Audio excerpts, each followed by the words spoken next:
지난주에 저희가 요한복음 4장에 나오는 한 여인의 이야기를 살펴보았었습니다. 이 여인은요, 오늘날 우리들의 언어로 바꾸면 누구라도 편견을 가질 수 있는 여인입니다. 첫 번째는 이단에 빠져있는 여인입니다. 이단. 하나님을 경외하지만 성경이 가르쳐주는 하나님이 아니잖아요. 그러니까 이단이죠. 그러니까 이단 사이비에 평생 빠져서 살았던 여인이었습니다. 윤리적으로 그 여인을 본다면 지탄의 대상이 될 수 있는 여인입니다. 그녀의 마음, 그녀의 가정은 피폐해 있습니다. 다 무너져 내렸습니다. 그러니까 주변에서는 눈총을 받고 그리고 미운 털이 박힌, 아무도 좋아하지 않는 여인이었어요. 사람들마다 뒤에서 보면서 저 여자는 좀 성격이 이상해, 저 여자는 인격이 좀 문제가 있어, 이런 소리를 듣는 사람이었다는 것입니다. 여러분, 그런데 중요한 것은 뭐냐면 예수님께서 그 여인을 찾아가셨다는 것입니다. 예수님은 그 여인을 부르기 위해서, 만나기 위해서 그 여인이 있는 곳으로 가셨다는 거예요. 여러분, 한번 생각해 보시겠어요? 만약에 이 여인이 다음 교회를 등록한다면, 우리 교회 예배를 나온다면 여러분 어떠시겠습니까? 평생 동안 이단에 있던 분이 저희 교회를 오셨어요. 가정은 몇 번이나 파탄이 났어요. 사회에서는 친구가 없어요. 혼자 있어요. 항상 사람들에게 버림받은 것처럼 살았던 그 한 여인이 우리 교회 예배를 찾아온다면 여러분 어떻게 하시겠습니까? 예수님은 그 여인을 찾아가셨어요. 요한복음 4장 3절에서 7절 말씀을 보시면 예수님께서 유대에서 갈릴리로 가시려고 하는데, 유대하고 갈릴리 사이에 사마리아라고 하는 이 지역이 있어요. 유대인들은 사마리아 사람들을 싫어할 정도가 아니라 저주해서 그 땅 자체를 밟지를 않았어요. 사마리아 사람들이 밟았던 흙이 내 옷에 묻으면 내가 저주를 받는다고 생각을 했어요. 그래서 요단강 동쪽으로 삥 돌아가지고 항상 이들은 여행을 했습니다. 그런데 예수님은 지금 사마리아를 통과해서 가겠다고 결단을 하셨어요. 그리고 사마리아에 들어가서 예수님은 이 여인이 물 기르러 오는 이 동네로 바로 직행, 그리고 이 여인이 물을 기르러 올 그 시간에 바로 그 우물가에 나타나셨어요. 그리고 잠시 후에 그 여인을 만나셨습니다. 여러분, 마치 예수님은 이 여인을 만나러 사마리아를 가신 것 같아요. 이 여인을 만나서 이 여인의 이름을 부르기 위해서 그 도시에 가신 것 같아요. 이 여인이 마치 물들어 올 거를 알고 거기에 가신 것 같아요. 예수님이 사마리아에 가셔서 하신 일이 이거밖에 없어요. 그 여인 만나고 온 것. 우리 생각에는 이런 분이라면 우리 교제권에서는 조금 멀리 있는 분이면 좋겠다는 생각이 드는 바로 그분. 이런 분들이 우리 교회는 좀 안 많으면 좋겠다고 생각이 들 수 있는 바로 그분. 그런데 예수님은 그녀를 찾아서 그녀만을 만나기 위해서 그 당시 사람들이 가지고 있었던 무수히 많은 금기를 도전합니다. 이렇게 하면 안 되는 거야 라고 사람들이 만들어 놓은 그 수많은 울타리들을 다 그냥 넘어버리셨어요. 계속 볼까요? 요한복음 4장 9절입니다. 같이 한번 읽을까요? 사마리아 여자가 이르되 당신은 유대인으로서 어찌하여 사마리아 여자인 나에게 물을 달라 하나이까 하니 이는 유대인이 사마리아인과 상종하지 아니함이라라 그랬습니다. 유대인은 사마리아인과 말도 하지 않았습니다. 그 동네를 가지 않을 뿐만 아니라 말도 섞지 않았어요. 거기다 남자들은 여자들에게 말을 함부로 해서는 안 됐어요. 예수님은 그 당시 사회에서 이거는 안 되는 거야, 이 동네는 가면 안 돼, 이 동네 사람들이랑은 어울리면 안 돼, 이런 부류의 사람들은 만나면 안 돼, 이런 대상과는 어울리면 안 돼라고 생각하고 있던 그 회자되고 있던 모든 안 된다고 하는 것들을 예수님은 그냥 다 깨트려 버리셨어요. 그리고 그녀에게로 직행하셨어요. 자, 더 놀라운 건 4장 23절입니다. 아버지께 참되게 예배하는 자들은 영과 진리로 예배할 때가 오나니 곧 이때라, 지금이라 이거잖아요. 아버지께서는 자기에게 이렇게 예배하는 자들을 찾으시느니라 그랬어요. 여러분, 하나님께서는 하나님께 예배하는 자들을 찾으신대요. 근데 그 얘기를 누구한테 했는지 아세요? 3대, 4대째 기독교 집안에서 태어나서 경건과 거룩으로만 자란 사람에게 한 이야기가 아니에요. 몇백 년 동안 기독교 가문에서 자란 사람에게 한 이야기가 아니에요. 우상에 붙잡혀 있고 이단에 빠져 있고 사람들에게 지탄을 당하고 있고 당신은 하나님이 저주한 인생이라고 하는 그 손가락질을 날마다 당하는 그 여인에게 지금 예수님이 이 말씀을 하고 계신 거예요. 여러분, 놀랍지 않습니까? 놀라우신 거죠? 우리가 생각할 수 있는 그 틀을 예수님은 완전히 박살내버리셨어요. 완전히 깨트려버리셨어요. 누가 예배할 수 있는가? 이거에 대해서 지금 예수님은 우리와 전혀 다른 관점을 가지고 계신 거예요. 예수님을 통해서 예수님은 이 여인이 자신의 죄에서 노임받고 하나님을 예배하는 자로 나오기를 기대하고 계셨던 것입니다. 어떤 사람들에게는 이런 여자는 별로 안 만나면 좋겠다. 이런 여자는 우리 동네에 이사 안 오면 좋겠다. 이런 사람은 우리 교회의 질을 떨어뜨릴 것 같다. 라고 생각할 수 있는 바로 그 사람인데 예수님은 시간을 내서 에너지를 쓰셔서 일부러 의도적으로 미리 가서 그 여인을 만나기 위해서 여행을 하신 것입니다. 그리고 그 여인에게 말씀하셨어요. 하나님은 당신과 같은 예배자를 찾는다고. 하나님은 당신이 하나님을 향한 예배의 자리로 나오기를 원하신다고요. 아무도 찾지 않는 여인, 아무도 좋아하지 않는 여인, 조금 더 솔직한 한국말 표현을 하면 인생 구고한, 팔자 사나운 그 여인, 아무도 이렇게 살고 싶어 하지 않는 그 한 여인, 사회에서 소외되고 사람들에게 버림받았던 그 한 여인. 예수님은 이 여인을 먼저 하셨어요. 이 여인에게 먼저 가셨고 그 여인에게 먼저 말을 시작하셨고 그 여인을 먼저 초청하신 것입니다. 여러분, 우리도 가끔 잊을 때가 있습니다.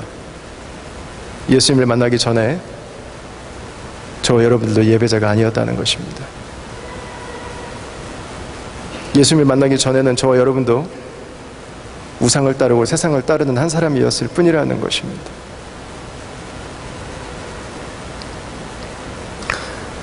우리도 모두 다 죄를 사랑했습니다. 우리가 십자가의 은혜를 알기 전에는, 우리가 지금 십자가의 은혜를 모른다면 우리는 어쩌면 지금도 죄를 찾아서 내 인생을 살아가고 죄 안에서 내 인생이 허비되고 내 인생이 낭비되면서 하루하루를 보내고 있을지 몰라요. 예수님을 만났기 때문에 오늘 우리가 하나님을 예배하는 것입니다.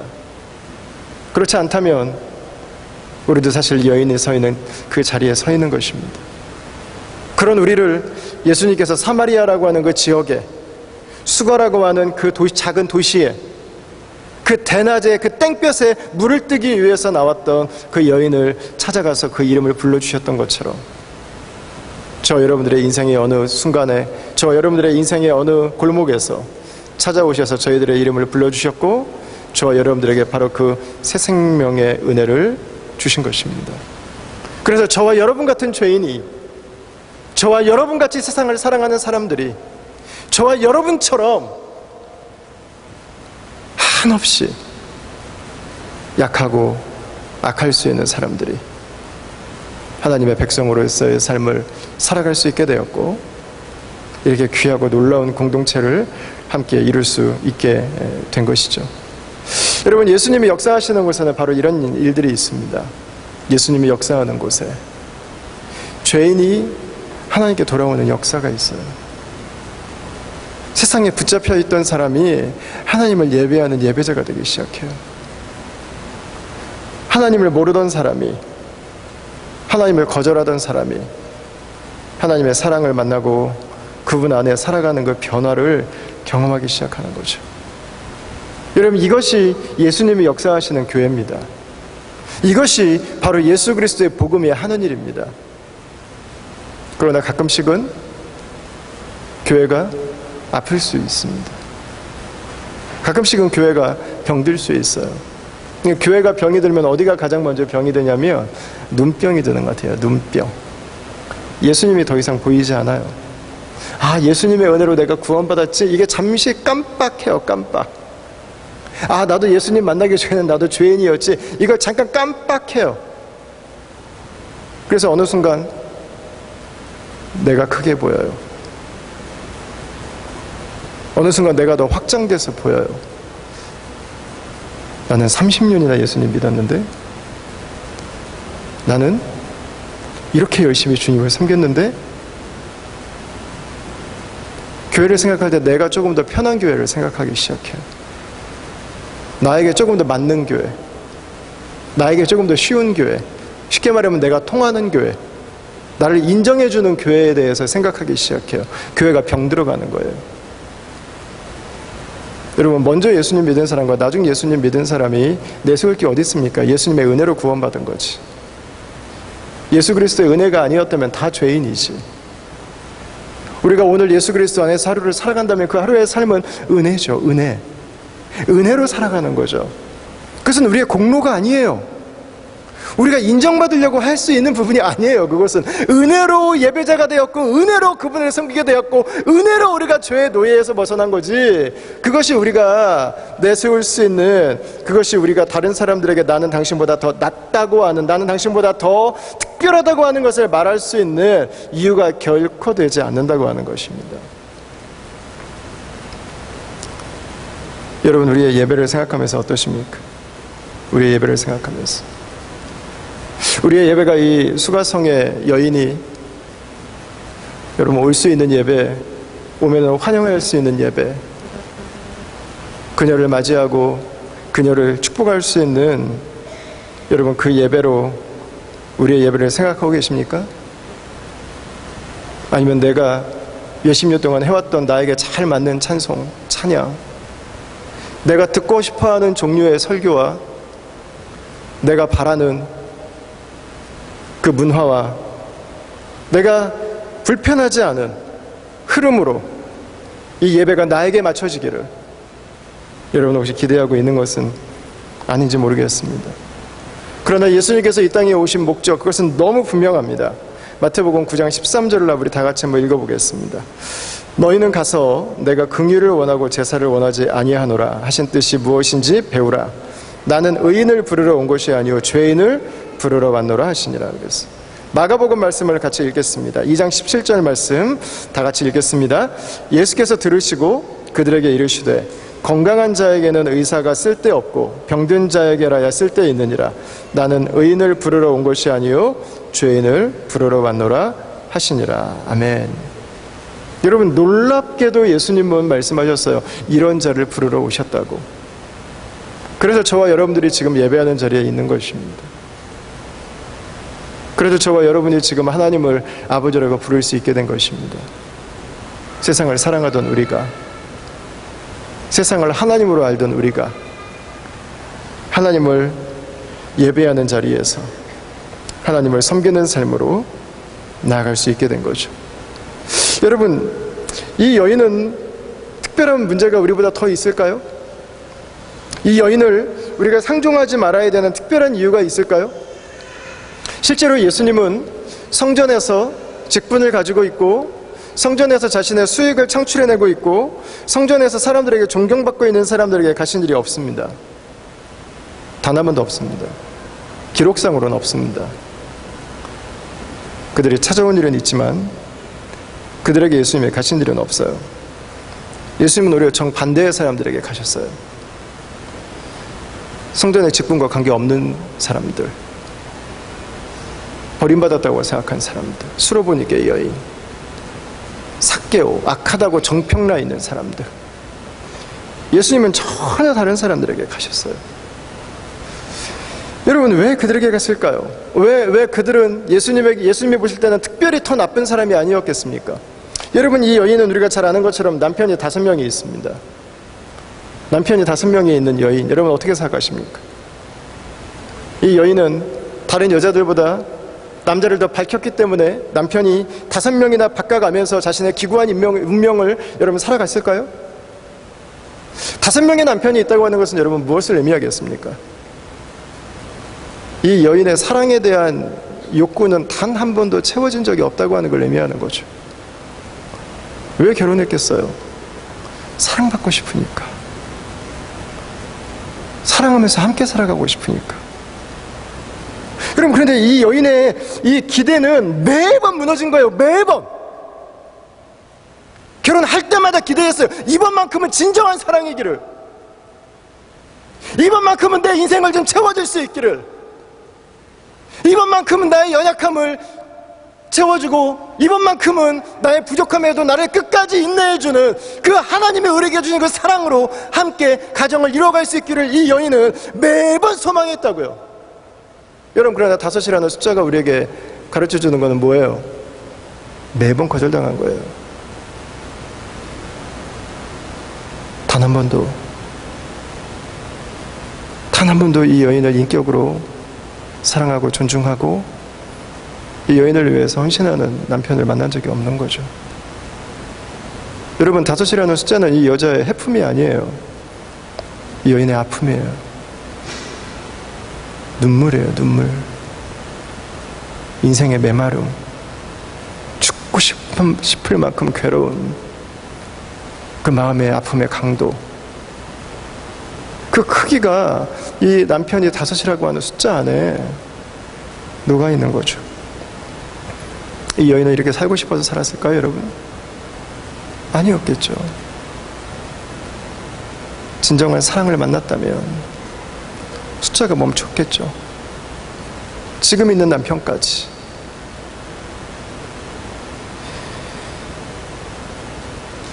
여러분, 우리가 이 사람은 문제에서 벗어나지 못하고 있어요.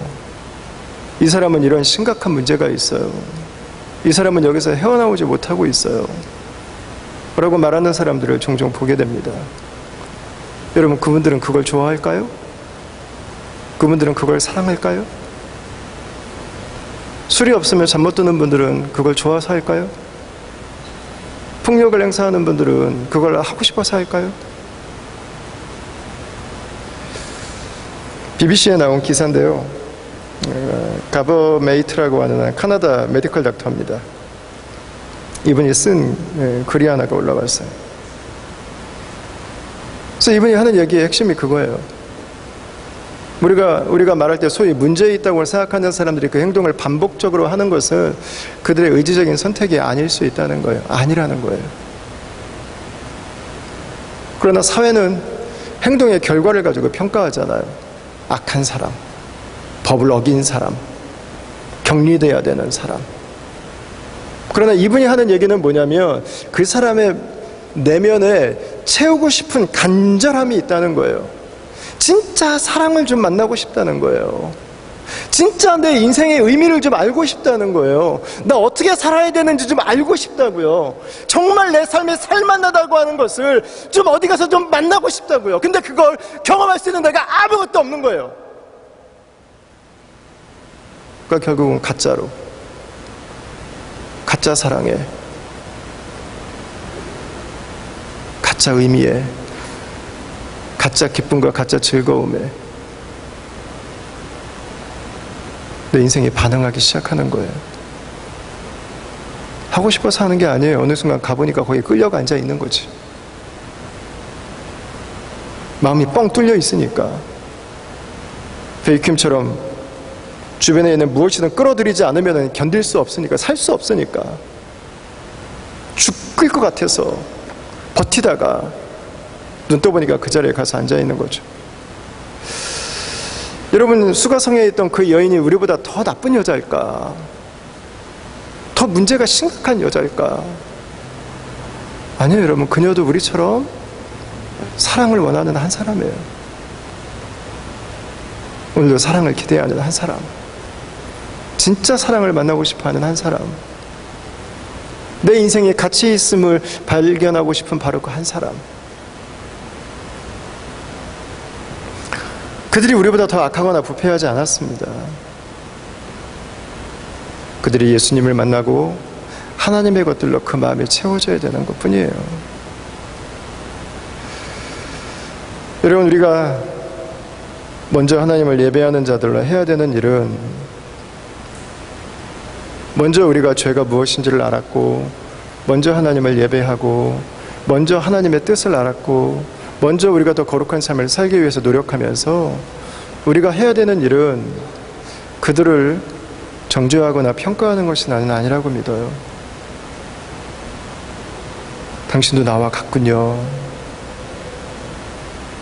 이런 비판할 수 없잖아요. 우리가 예수님 믿지 않으면, 우리가 예수님 믿지 않았다면 우리는 그 자리에 가서 있지 않겠어요? 사회적으로 지탄받아야 되는 그 행동, 나는 절대로 안 할 수 있는 자신 있는 분 있으세요? 누가 그 일을 할 수 있겠어요? 하나님의 사랑이 우리를 붙드시지 않는다면, 그분의 은혜가 우리를 채우지 않으신다면, 여러분, 누가 나에게 주신, 내가 하루하루 살아가는 그 삶을 바른 생활만으로만 살아갈 수 있느냐는 것입니다. 저는 사역을 하면서, 교회를 섬기면서 이 부분을 참 많이 배우게 되는 것 같아요. 많이 깨닫습니다. 교회를 보면서, 왜 교회가, 예수님은 죄인들을 위해서 왔다고 말씀하셨는데, 예수님은 하나님을 모르는 사람들에게 관심이 많다고 말씀하시는데, 왜 교회는 우리들끼리 이렇게 하는 것과 저렇게 하는 것을 가지고 그렇게 힘겹게 싸워야 되는가? 왜 교회 안에서 편이 갈라져야 되는가? 왜 교회 안에서 누가 힘이 더 센지를 겨루고 앉아 있어야 되는가? 왜 교회 안에서 누가 더 높은지를 고민하고 있어야 되는가? 여러분, 예수님의 관심은 다른 데에 있는데 말이죠. 이렇게 해도 되고 저렇게 해도 되는 것들에 너무 몰두하고 있어요. 저는 사역을 하면서 예수님을 안 믿는 분들을 만날 기회들이 있으면 일부러 만납니다. 일부러 찾아가서 만나요. 거친 언어들, 변하지 않는 습관들 다 가지고 있는 분들입니다. 그러나 저에게 한 가지 굉장히 중요한 의미 있는 변화가 일어났어요. 그건 뭐냐면, 그분들이 어떤 언어를 사용하던, 어떤 용어를 쓰던, 그분들이 지금 살아가는 삶이 얼마나 윤리적이든 그렇지 않든 관계없이 그것으로 인해서 그분들을 평가하지 않고 그분들을 사랑할 수 있게 됐다는 것입니다. 그분들을 있는 그대로 존중할 수 있게 됐다는 거예요. 내가 예수님 안 믿어도 나는 이분처럼 얼마든지 살아갈 수 있기 때문에, 내가 이분보다 더 의롭거나 이분이 나보다 더 악한 게 아니라, 내가 먼저 하나님의 은혜로 예수님의 사랑 안에서 내가 살아가야 될 인생을 살아갈 수 있는 힘을 얻었을 뿐이지, 이분과 나는 전혀 다르지 않기 때문에, 그분에게 필요한 것은 그분이 예수님을 만나는 거지, 그분이 나의 비난이나 그분이 나의 정죄나 그분이 나의 손가락질을 받아야 될 이유는 전혀 없다는 것입니다. 그분이 서 있는 자리에서부터 그분을 존중하고 그분의 친구가 되려고 하는 그 노력으로 제가 다음 교회를 개척하고 나서 많은 부분에서 변화가 일어났어요. 그분들을 만나면서 설교도 저는 많이 바꾸려고 노력하고 있습니다. 보통 저는 본문 중심의 주애와 통찰을 나누는 설교들을 주로 했었어요. 근데 점점 갈수록 우리들의 삶에 대한 이야기들을 조금 더 나누려고 고민을 하고 있습니다. 제가 그동안 다음 교회 개척하고 한 8년 반 정도 오면서 가장 많은 호응을 얻었던 설교가 혹시 뭔지 여러분 아십니까? 뭐 있냐고 물어보시는 것 같은데 있습니다. 가장 많은 문자와 여러분들의 격려와 원고를 좀 보내달라고 하는 요청들이 쇄도한 얼마 전에 나눴던 10계명 두 번째 설교였습니다. 부모 공경과 섹스와 머니, 소비에 대한 설교였습니다. 가장 많은 분들에게 너무 필요한 설교였다는 이야기를 들었습니다. 그런데 놀랍게도 그 설교는 몇몇 분들에게는 앞으로 그런 설교는 하지 않았으면 좋겠다는 이야기를 들은 설교기도 했습니다. 교회를 오래 다닌 분들 같은 경우에는 세상과 관계없이 본문에서 무엇을 말하고 있는지를 영적인 통찰을 나누고 조금 더 깊은 지혜와 지식을 나누는 것들이 좀 더 와닿을 수 있습니다. 그러나 이제 막 예수님을 만나고 부부관계를 어떻게 해야 되는지, 내 삶의 소비 습관을 어떻게 하는지, 카드를 어떻게 써야 되는지가 당장 통제가 안 되는 분들에게 본문에서 말하는 통찰만 나누는 것은 뜬구름 잡는 소리예요.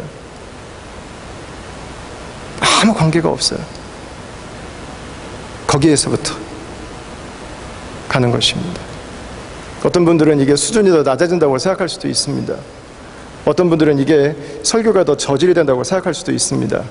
여러분, 그러나 우리가 장성해서 결혼을 하고 아이를 낳았을 때 다 큰 어른이 아이들처럼 논다고 해서 그 부모를 유치하다고 말하는 사람은 없습니다. 그 부모를 저질이라고 말하는 사람은 없습니다. 그 부모가 아이와 함께 동화책을 읽는다고 해서 그 부모를 과소평가하는 사람은 없습니다. 그것은 성숙해져가는 과정이에요. 나를 내려놓을 줄 아는, 새로운 생명을 위해서, 연약한 자를 위해서, 이제 주님을 만나야 되는 사람을 위해서 내가 가지고 있는 기준을 내려놓을 수 있을 때 또 다른 한 사람이, 또 다른 한 생명이 예수님 앞에 나와서 변화를 경험할 수 있게 되는 것이죠. 여러분, 예수님은 이 여인에게 다른 것을 요구하지 않았습니다. 예수님은 이 여인에게 처음에 다가갈 때 남편에 대한 이야기를 시작했어요. 남편 얘기. 예수님은 다른 거 아무것도 요구하지 않으셨어요. 이 여인에게 어떻게 여자가 나를 따르려고 그래, 남자 되고 와, 성전환수술하고 오라고 말씀하신 적이 없어요. 무슨 사마리아인이 하나님을 예배하냐고 가서 이스라엘 시민권 따오라고 말씀하신 적이 없어요. 그동안 살았던 모든 남자들 다 화해하고 오라고 예수님은 말씀하신 적이 없어요. 예수님은 이 여인을 그냥 받아주셨어요. 요한복음 4장 25절 26절을 한번 볼까요?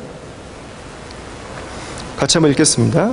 여자가 이르되 메시아 곧 그리스도라 하는 이가 오실 줄을 내가 아노니 그가 오시면 모든 것을 우리에게 알려주시리이다. 예수께서 이르시되 내게 말하는 내가 그라 하시니라. 아멘. 여러분, 예수님은 예수님으로 충분하다고 말씀하고 계세요. 다른 어떤 것이 아니에요. 예수님이에요. 예수님. 예수님께서 이 여인을 온전케 하실 거예요. 예수님께서 이 여인의 삶을 회복시켜 주실 거예요. 예수님께서 이 여인을 하나님께로 인도해 주실 거예요. 예수님께서 이 여인이 하나님의 딸로 살아갈 수 있도록 이 여인을 세워주실 거예요. 예수님은 이 여인에게 가서 성경책 일독하고 오라고 요구하신 적이 없어요. 예수님은 이 여인에게 성경구절 100개 정도는 암송하고 오라고 말씀하신 적이 없어요. 예수님은 이 여인에게 기독교 고전 10권 정도는 읽고 오라고 말씀하신 적이 없어요. 죄송하지만 그것은 우리가 그리스도인이 되는 것과 무관합니다. 우리가 예수님의 제자가 돼서 그분을 닮아가는 과정에서 필요한 거죠. 우리에게 필요한 것은 예수님이에요. 예수님. 그녀가 있는 자리에서 그녀는 예수님을 만나고 하나님을 예배하는 예배자가 됩니다. 여러분, 변화되고 나서 예배자가 되는 게 아니에요. 예수님을 만나고 하나님을 예배하는 예배자가 된 이후에 변화되는 거예요. 우리가 교회로서 해야 되는 일은 저는 바로 이거라고 믿습니다. 우리 교회에 오시는 예수님을 믿지 않으시는 분들이 있습니다. 정말 불신자들이 계세요. 이분들에게 예수 믿은 지 30년, 40년, 50년 된 나처럼 행하는 것을 요구하지 않는 것입니다. 내가 그동안 배웠던 것들을 그분들에게 요구하지 않는 것입니다. 예수님을 만날 수 있도록, 예수님 안에서 새로운 삶을 살아갈 수 있도록, 예수님 안에서 성령과 함께 동행하며 살아갈 수 있도록 그분들을 바라보고 그분들을 예수님 앞에 세우는 것, 여러분, 그것이 우리가 해야 되는 가장 중요한 일인 것입니다. 그 일이 있을 때 그분들은 우리가 알지 못하는 기쁨을 누릴 거예요. 우리가 아마 해내지 못하는 헌신들을 아마 드릴 수 있을 거예요. 우리와 지금 제가 나누고 있는 이 고민을 똑같이 했던 교회가 하나 있었습니다. 1세기 안디옥 교회였습니다. 1세기 안디옥 교회는 여러분 잘 아시는 것처럼 예루살렘 교회가 핍박 때문에 부흥의 한가운데서 전 로마로 다 흩어졌어요. 그때 안디옥에 가서 어떤 사람들이 헬라인들에게 복음을 전하기 시작했습니다. 그러면서 헬라인들이 예수님을 믿고 예수님께로 돌아와서 생겨진 교회가 이 안디옥 교회였습니다. 근데 이분들은 헬라어밖에 할 줄 몰랐어요. 히브리어를 할 줄 몰랐어요. 거기다 이분들은 율법, 구약이 뭔지를 아예 몰랐어요. 올드 테스트먼트가 뭔지 몰랐고, 바리새인들이 구약이 특별히 토라, 모세, 오경을 613가지의 세부사항으로 나눠서 그 하나하나를 또다시 몇 개에서 몇백 개까지의 세부사항으로 또 나눠서 가지고 있다고 하는 것을 아예 몰랐어요, 이들은. 그러니까 이들이 예수님을 믿고 나서 예루살렘 교회 안에서는 혼란이 시작됐어요. 이들에게 할례를 받도록 요청해야 되는가? 남자아이들이 받아야 되는 그 서컴시전, 그 할례를 받도록 요청해야 되는가? 이 사람들에게 음식법을 지키도록 우리가 요청해야 되는가? 이것 때문에 일대 혼란이 찾아왔습니다. 그래서 안디옥 교회에서 대표단이 예루살렘을 방문합니다. 그게 오늘 우리가 읽었던 사도행전 15장입니다. 감사하게도 오늘 우리가 읽은 사도행전 15장에서 이 내용이 아주 정확하게 클리어하게 정리가 돼요. 자, 안디옥 교회 지도자들과 예루살렘 교회 지도자들이 함께 모여서 머리를 맞댔습니다.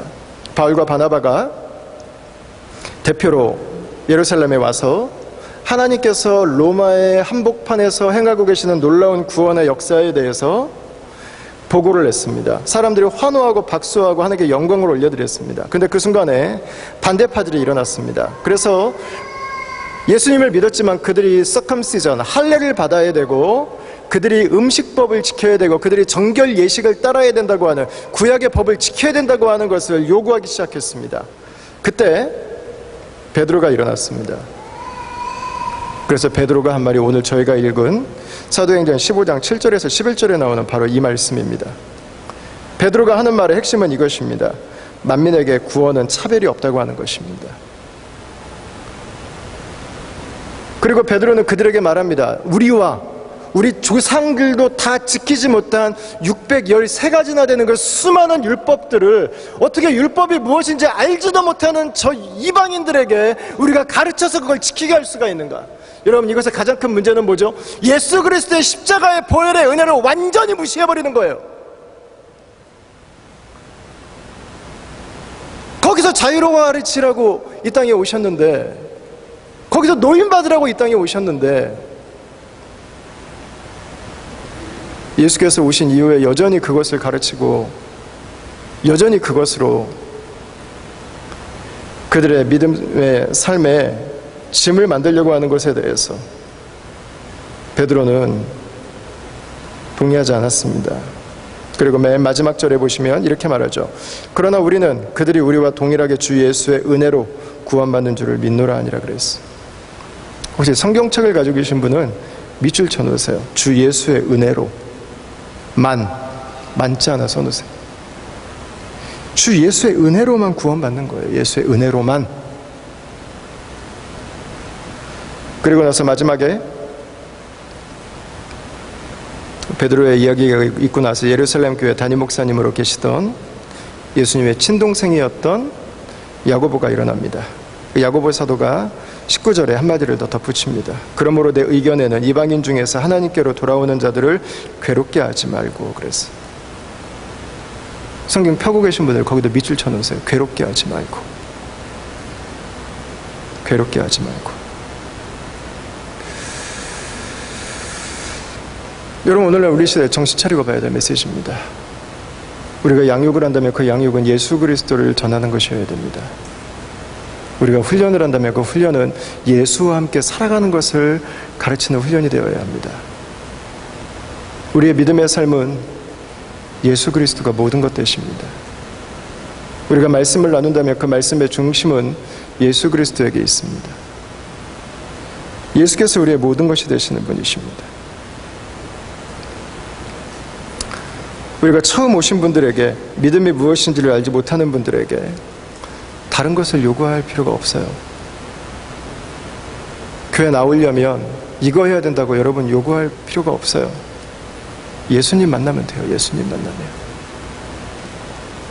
예수 그리스도 안에서 살아가기 시작하면 돼요. 그러면 성령께서 우리 안에 충분한 변화를 일으키세요.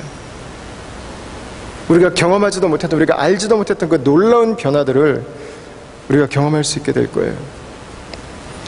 교회에서 새로 오신 분들이 해야 되는 가장 중요한 일들은 무엇인가? 예수님 만나는 것. 저는 특별히 베드로와 이 야고보 사도의 이 결론에 대해서 너무 감사한 건 뭐냐면, 이분들이 율법과 전통 안에서 살아가는 게 무엇인지를 너무너무 잘 아는 분들이 이 이야기를 하셨다는 것입니다. 아예 그걸 모르는 분들이 이 이야기를 했다면 또다시 들고 일어났을 거예요. 그러나 이들은 태어날 때부터 뼛속까지 율법 속에서 자랐어요. 그리고 그들은 율법주의가 아니라 예수 그리스도를 전합니다. 왜 그랬겠어요? 예수 사건이 이들에게 너무 컸어요. 얼마나 컸냐면, 예수 그리스도가 십자가에 죽으신 이후부터 그리스도인들은 더 이상 동물 희생제사를 드리지 않았어요. 끝나버려서 몇천 년 동안 조상 대대로 드려오던 희생제사가 이제 끝나버려서 종지부를 찍어버렸어요. 다 이루셨어. 예배드리는 날이 바뀌었어요. 안식일에, 토요일에 예배드리다가 새 안식일, 하나님이 이 세상을 새롭게 창조하신 주일날로 예배를 드리기 시작합니다. 예수의 부활을 보고 나서 이들은 더 이상 죽음을 두려워하지 않습니다. 부활하신 예수의 생명이 예수를 믿는 순간 이미 내 안에 시작됐다고 하는 것을 이들은 알았기 때문입니다. 사랑하는 다음 가족 여러분, 우리가 먼저 예배자로 부름받았습니다. 그리고 주님은 말씀하십니다. 오늘도 하나님은, 아버지는 예배자를 찾고 계신다고요. 저와 여러분들이 올 한 해도 예배의 자리를 소중히 여기고 예배에 헌신하고 이 교회를 세우기 위해서 정말 많은 수고로 섬겼습니다. 아마 이따가 재정보고 하시는 거 보면 깜짝 놀라실 거예요. 아마. 얼마나 많은 섬김들이 있었는지. 여러분, 그러나 그 헌신들이 우리의 즐거움과 우리에게 더 좋은 교회를 넘어서서 예수님께서 찾고 계신 그 한 사람의 수가성 여인을 향해서, 그 삭개오를 향해서, 그 수로보니게 여인을 향해서 나아가는, 잃어버린 예배자 한 사람을 찾는, 여러분, 그 예배가 될 수 있기를 바랍니다. 그 예배를 주님께서 오늘 찾고 계신 것입니다. 오늘 사도행전 15장, 저희가 읽진 않았지만 28절 29절 말씀을 한번 보십시오. 성령과 우리는 이 요긴한 것들 외에는 아무 짐도 너희에게 지우지 아니하는 것이 옳은 줄 알았노니 그랬어요. 펜이 있으신 분들은 마지막으로 밑줄 쳐놓으십시오. 아무 짐도 너희에게 지우지 아니하는 것이 옳은 줄 알았노니. 예수 그리스도, 그분이면 충분해요. 그분을 전하는 것, 그분을 알아가는 것, 그분과 함께 살아가는 것. 여러분, 사실 이 메시지는 오늘날 교회를 생각하면 충격적입니다. 굉장한 메시지입니다. 그러나 사도들은 결론을 냈어요. 예수를 만나기 전까지는 아무 짐도 지우지 말라는 거예요. 그리고 예수님은 우리에게 말씀하셨어요. 마태복음 11장 28절입니다. 수고하고 무거운 짐진 자들아, 다 내게로 오라. 내가 너희를 쉬게 하리라. 나는 마음이 온유하고 겸손하니 나의 멍에를 메고 내게 배우라. 그리하면 너희 마음이 쉼을 얻으리니 이는 내 멍에는 쉽고 내 짐은 가벼움이라 하시니라. 그랬어요. 물론 유대인들이 극도로 혐오하는 몇 가지들에 대해서는 자제할 것을 당부했습니다. 그러나 1세기의 초대교회 지도자들은 결정했습니다. 예수 그리스도, 우리가 예배자가 되기 위해서 우리에게 필요한 것, 예수 그리스도, 그분이라는 것입니다. 우리가 그리스도인으로 살아가기 위해 필요한 것, 예수님 안에 있습니다. 우리가 전해야 되는 그 이름, 예수님입니다. 우리가 나눠야 되는 것, 예수와 함께 살아가는 바로 그 삶입니다. 2019년 예수 그리스도와 함께 저희의 인생의 여정들을 여기까지 걸어왔습니다. 얼마 남지 않은 시간들, 그리고 2020년도에도 우리의 삶이 예수님을 향해서 걸어갈 수 있기를 바랍니다. 우리의 눈에 예수님만 바라볼 수 있게 되기를 바랍니다. 예수님 그분으로만 우리의 만족을 삼을 수 있기를 원합니다. 그분만을 증거하고 예수 그리스도 그분만을 높이는, 그분을 향한 예배자를 초청하고 그분을 만날 수 있도록 하나님 우리에게 주신 가장 귀한 것들을 나눌 줄 아는 그런 다음 교회로, 그런 2020년으로 저와 여러분들이 다 함께 나아갈 수 있게 되기를 주의 이름으로 축원합니다.